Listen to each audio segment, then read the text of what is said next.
amis vierges, bienvenue. Alors aujourd'hui, nous allons regarder vos énergies sentimentales pour le mois de mars 2025. Allez, c'est parti. Alors, pour vous les vierges, ok. Ah, ok. Bon. Alors, il y a l'idée ici d'un choix sentimental. Accueillir une nouvelle personne dans sa vie, choisir entre telle et telle personne, rester célibataire, pourquoi pas. Vous voyez, vous avez une décision à prendre dans votre vie sentimentale et pourtant, ça freine un peu. Hein, vous activez pas trop, vous voulez pas trop choisir, vous voulez pas trop vous décider. Si vous êtes célibataire, vous dites ouais, ça serait peut-être bien que j'ai un amoureux ou une amoureuse, mais bon, vous mettez pas trop de choses en place.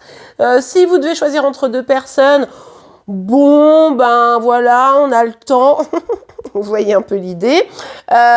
Si vous hésitez à vous engager plus en avant, bah voilà, il y a cette petite hésitation.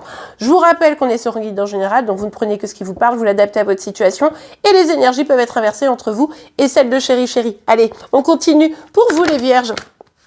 Ouais, alors vous prenez pas de décision et pourtant vous vous sentez seul. Et pourtant c'est compliqué. Et pourtant vous dites ouais, bah là... j'ai été peut-être un peu malmenée dans le passé, etc. Et c'est aussi pour ça que j'ai un peu peur, probablement, de me positionner dans ma vie sentimentale. Et bah, du coup, j'avance un peu seule, j'arrive pas trop à me dépatouiller de cette énergie-là. Ah, mais au mois de mars, vous allez prendre des décisions, les amis. Vous allez comprendre ce qui est en train de se jouer. Vous allez vous dire, ouais, c'est vrai que je me sens seule, c'est vrai que j'aimerais bien être avec quelqu'un, et puis en même temps... ben, je me donne pas trop les moyens, je sors pas, je suis pas sur les sites de rencontres, je rencontre pas de nouvelles personnes, vous voyez, ça peut être un peu ça.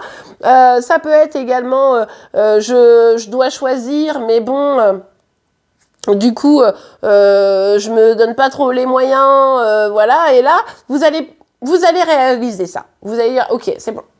Là, il faut que j'agisse, il faut que j'arrête d'avoir aussi peut-être un esprit un peu trop critique sur les choses et il faut que je me libère un petit peu de tout ça et que j'avance. Alors, au minimum, pour pas me sentir seule, c'est-à-dire que pas forcément pour être dans un couple, par exemple, mais juste ne pas se sentir seule, être bien avec soi-même, avec ses amis, ses proches et dans le meilleur des cas, peut-être agir pour trouver l'amour puisque, au fond, c'est ce que vous voulez.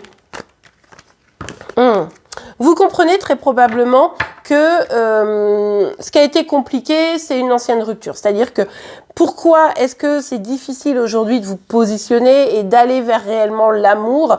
Alors que ce soit parce que vous êtes célibataire ou vous avez quelqu'un dans le cœur mais vous n'osez pas trop y aller plus en avant, comme je vous le disais, eh bien c'est parce qu'il y a une rupture qui a été difficile.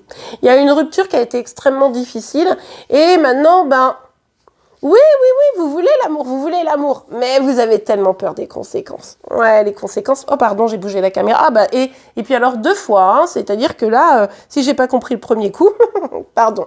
Donc, je disais, ici, les conséquences, elles peuvent être un peu terribles. En tout cas, c'est ce que vous vous dites parce que, ben, vous avez trop morflé la dernière fois, très probablement. Donc là, il faut vous libérer de ça, quoi. Il faut vous libérer de cette croyance, là, pour le mois de mars. En tout cas, vous en aurez l'opportunité, de cette croyance que l'amour, ça fait mal. Et du coup, on freine, d'accord? J'ai envie d'amour, mais en même temps, je freine parce que je sais que ça fait mal. Donc ça, c'est une croyance dont il faut vous libérer. Si vous le pouvez, en tout cas, vous en aurez l'opportunité. Bah oui, vous avez l'espoir d'être avec une personne qui va vous aimer, que vous aimerez, etc. Mais ça reste au stade de l'espoir, vous voyez? C'est pas, vous n'êtes pas acteur de ça. Mais encore une fois, on comprend, hein, la peur est là, quoi. Hein, la peur d'être encore abandonné ou rejeté, etc.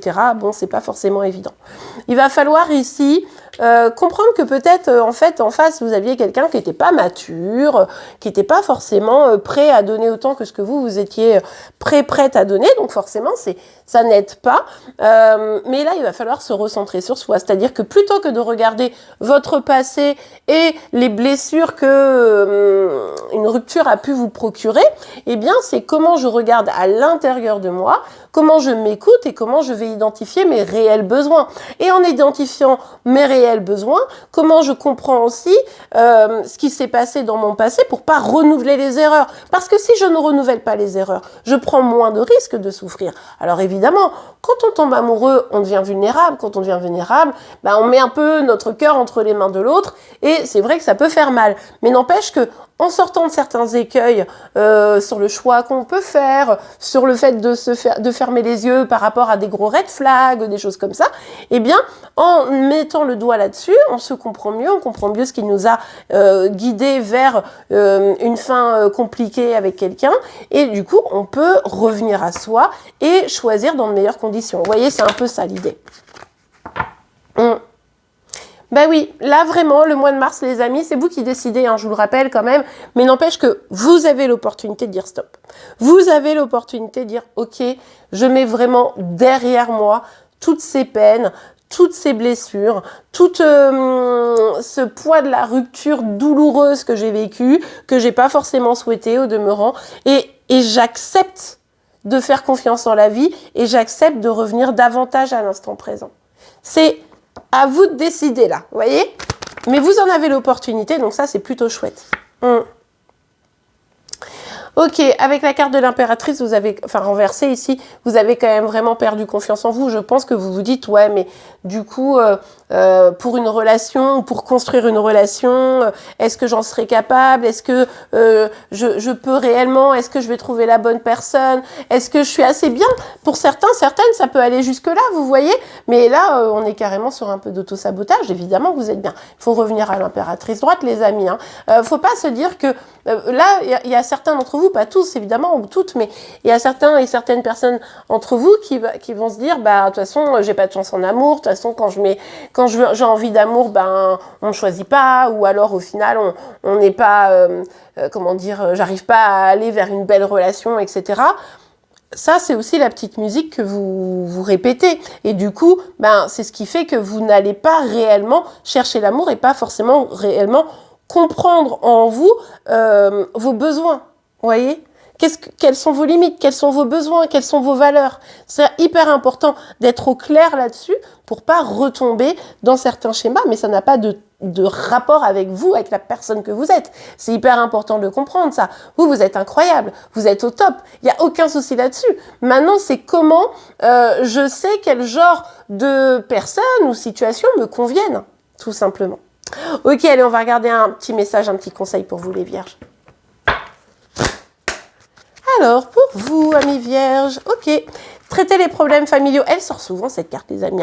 Pas que chez vous, mais de manière générale, parce qu'on voit que pour beaucoup, il y a des choses du passé qui viennent drainer vos énergies et qui vous empêchent de complètement explorer l'adulte que vous êtes, vous voyez, qui vous empêchent émotionnellement, si vous voulez, quand vous avez été affecté dans votre enfance, ben vous venez avec toutes ces petites blessures et puis vous les mettez dans votre sac à dos et vous en faites une croyance limitante qui vous empêche d'aller vers des relations saines.